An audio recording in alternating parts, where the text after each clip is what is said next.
جس تیل سے نوکرانی روز میرے پیروں کی مالش کرتی تھی، آج میں نے اپنی شوہر کی مالش کی، لیکن وہ اس تیل کو دیکھتے ہی گھبرا گئے۔ مجھے ان پہ شک ہوا اور میں نے وہ سارا تیل پھینک دیا اور اس شیشی میں دوسرا تیل ڈال دیا۔ اگلے دن نوکرانی نے جب بدلے ہوئے تیل سے میری مالش کی تو اس کے بعد جو ہوا اس سے میری روح ہی کانپ گئی۔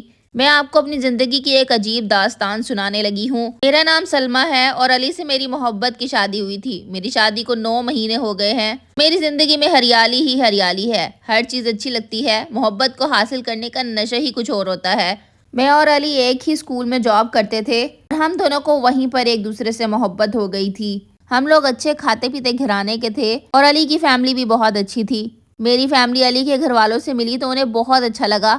اس کے بعد علی نے میرا رشتہ مانگا اور ہم دونوں کی شادی بہت دھوم دھام سے ہو گئی۔ اس طرح میں شادی کر کے علی کے گھر چلی گئی۔ شروع میں سب کچھ بہت اچھا تھا، لیکن پھر مجھے کچھ باتوں پر اعتراض ہونے لگا تھا۔ میری نند جو مجھ سے 2 سال بڑی تھی لیکن علی سے 1 سال چھوٹی تھی، اسی چیز کا فائدہ اٹھا کر وہ ہر وقت ننھی گڑیا بنی رہتی تھی۔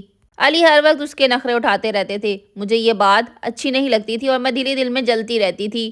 جب علی آفس سے گھر آتے تو میری ساس فوراً اس کو اپنے پاس بلا لیتی اور گھنٹوں بیٹھے باتیں کرتی رہتی، اور جب علی واپس کمرے میں آتے تو اتنے تھکے ہوئے ہوتے کہ آتے ہی سو جاتے۔ یہ بات مجھے کچھ ہضم نہیں ہو رہی تھی۔ اگر یہ بات میں اپنی ساس کو کہتی تو الگ ہنگامہ شروع ہو جاتا۔ میں نے سوچ رکھا تھا کہ باتوں ہی باتوں میں ساس کو منع کر دوں گی کہ روز اپنے کمرے میں علی کو نہ بلا لیا کریں۔ میں نے اپنی ساس کو اور نند کو اکٹھے بیٹھا پایا تو باتوں ہی باتوں میں ان کو کہہ دیا کہ علی جب بھی آفس سے آتے ہیں تھکے ہوئے ہوتے ہیں اور کہتے ہیں کہ میں تھکا ہوا ہوتا ہوں اور امی مجھے اپنے پاس بلا لیتی ہیں۔ یہ بات سن کر میری ساس اور نند کے چہرے کے رنگ ہی اڑ گئے۔ انہوں نے آنکھوں کے اشارے سے ایک دوسرے سے بات کی اور پھر چپ ہو گئیں۔ مجھے یقین تھا کہ آج کی رات علی کو میری ساس اپنے کمرے میں نہیں بلائے گی، پھر میں اور علی بیٹھ کر کوئی اچھی سی مووی دیکھیں گے۔ شام کو جب علی آفس سے گھر آئے، انہوں نے ہاتھ منہ دھویا۔ اس کے بعد میری ساس نے پھر وہی حرکت کی۔ علی کو انہوں نے پھر سے اپنے کمرے میں بلا لیا۔ میں اپنی ساس کی یہ حرکت دیکھ کر دنگ رہ گئی۔ علی فوراً اپنی امی کے کمرے میں چلے گئے۔ تھوڑی دیر کے بعد میری ساس نے مجھے بھی آواز دے کر بلا لیا۔ میں ڈرتی ڈرتی کمرے میں گئی۔ مجھے یقین تھا کہ اب تو میری شامت ہے، لیکن میری ساس نے ہنس کے کہا، علی ایسی بھی کیا بات تھی؟ اگر تم تھکے ہوئے ہوتے ہو اور میرے پاس نہیں بیٹھ سکتے تو مجھے کہہ دیتے، اپنی بیگم سے شکایت لگانے کی کیا ضرورت تھی؟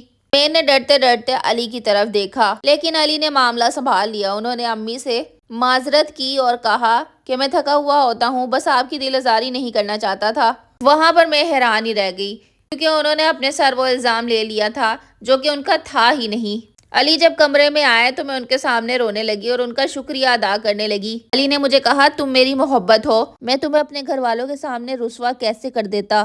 اس دن علی کا مقام میرے دل میں اور بھی بڑھ گیا، لیکن گھر کے حالات پیچیدہ رہنے لگے۔ میری ساس کا موڈ آف رہنے لگا تھا۔ میری نند بھی مجھ سے بات نہیں کرتی تھی۔ علی جب آفس سے آتے تو ان کی امی انہیں تنزیہ کہتی کہ جا اپنی بیوی کے پاس جا کے بیٹھ جا۔ علی اس رویے سے بہت زیادہ پریشان رہنے لگے تھے۔ ایک دن انہوں نے مجھ سے پوچھا کہ گھر والوں کا رویہ تمہارے ساتھ کیسا ہے؟ تو میں نے انہیں ساری حقیقت کھل کے بتا دی کہ کوئی بھی مجھ سے بات نہیں کرتا، آپ کی امی بھی جب کام ہوتا ہے تبھی بات کرتی ہیں۔ تھوڑی دیر بعد علی اٹھے اور انہوں نے مجھے کہا کہ تم اپنی پیکنگ کرو، ہم اب یہاں نہیں رہیں گے۔ میں بہت زیادہ حیران ہو گئی اور دل میں خوش بھی تھی کہ اب ساس اور نندوں سے جان چھوٹ جائے گی اور مجھے اپنا گھر مل جائے گا۔ میری ساس اور نند بہت زیادہ پریشان ہو گئے۔ انہوں نے علی کو روکنے کی بہت کوشش کی، لیکن علی نے کہا، جہاں میری بیگم کی عزت نہیں ہو سکتی میں وہاں نہیں رہ سکتا۔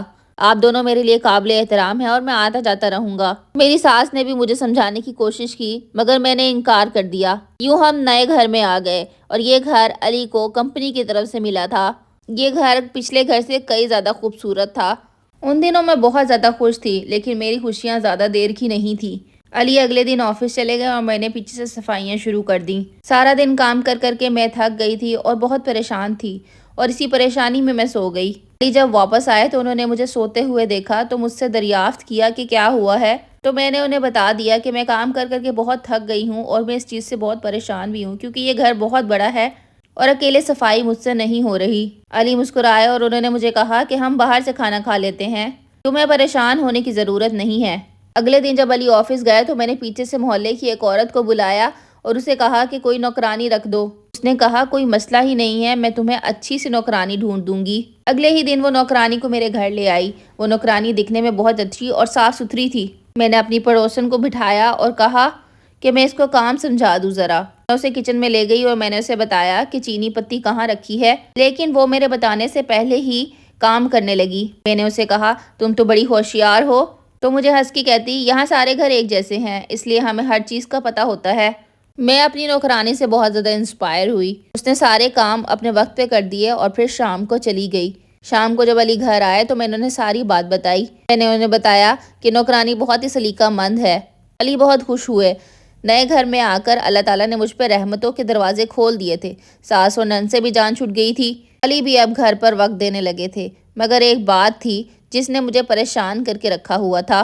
گھر بہت بڑا تھا، ایک کونے سے دوسرے کونے تک جاتے جاتے ہی اتنا وقت لگ جاتا تھا، اس لیے مجھے ہر وقت تھکان محسوس ہونے لگی۔ مگر اب یہ مسئلہ بھی حل ہو گیا تھا۔ مجھے یقین تھا کہ میری نوکرانی آ کر میری ساری تھکاوٹ دور کر دے گی، مگر یہ میری خام خیالی ہی ثابت ہوئی۔ میری ہڈیوں میں ہر وقت درد رہنے لگا۔ میں درد کی دوا کھا لیتی، 4-5 گھنٹے آرام سے گزر جاتے اور اس کے بعد پھر درد شروع ہونے لگتا۔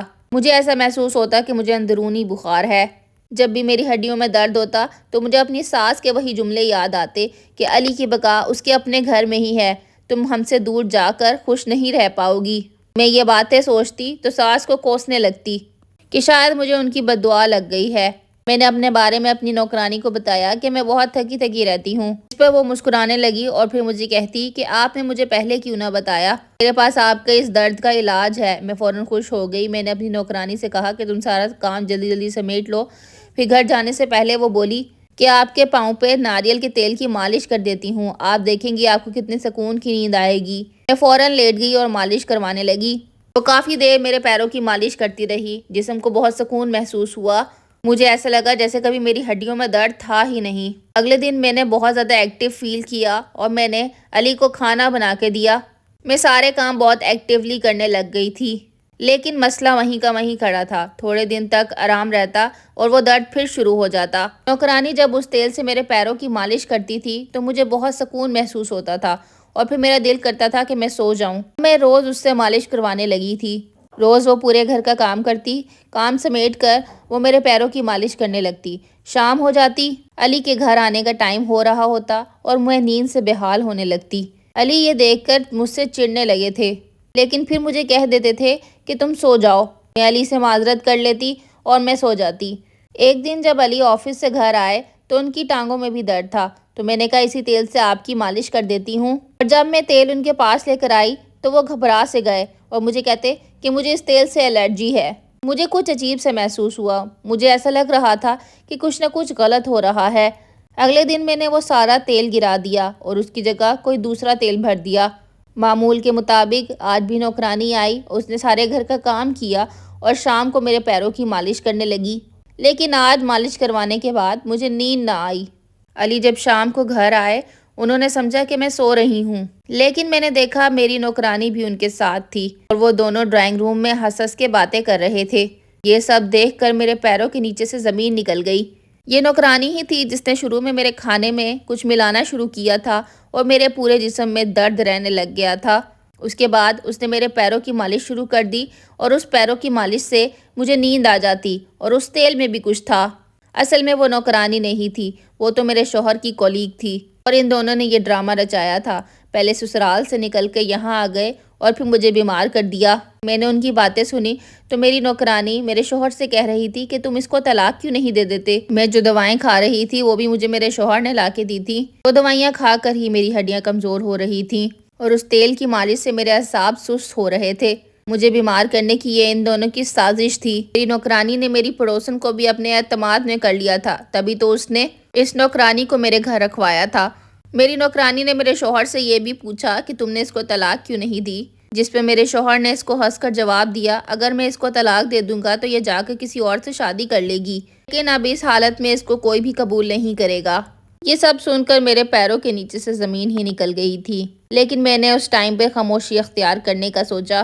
صبح علی آفس گئے تو میں پیچھے سے اپنے میکے چلی گئی۔ جا کر میں نے ابو کو سب کچھ بتا دیا۔ پھر ابو نے میرا علاج کروایا اور میرا ساتھ دیا۔ اگر میں اس دن چپ نہ رہتی تو شاید وہ دونوں مجھے کوئی نقصان پہنچا دیتے۔ کیونکہ وہ مجھے آہستہ آہستہ مار ہی رہے تھے۔ میری خاموشی نے ہی مجھے بچا لیا۔ میں نے اب علی سے خلا لے لی ہے اور اپنا معاملہ اللہ پہ چھوڑ دیا ہے۔ اللہ انصاف کرے گا۔ یہ ایک سچی کہانی ہے۔ اگر آپ کو یہ کہانی پسند آئی ہو تو مجھے کمنٹ باکس میں اپنی کوئی سچی کہانی بتا سکتے ہیں۔ میں اپنی ویڈیو میں اس کو ضرور شامل کروں گی، اور اس سٹوری کے بارے میں آپ کی کیا رائے ہے یہ بھی ضرور بتائیے گا۔ کہیں میرا چینل آپ سے گم نہ ہو جائے تو اس کو سبسکرائب بھی کر لیں اور ویڈیو کو لائک کر کے زیادہ سے زیادہ شیئر کریں، تاکہ ہم اچھی اچھی سٹوریز آپ لوگوں کے ساتھ شیئر کرتے رہیں۔ ملوں گی نیکسٹ ویڈیو میں۔ اللہ حافظ۔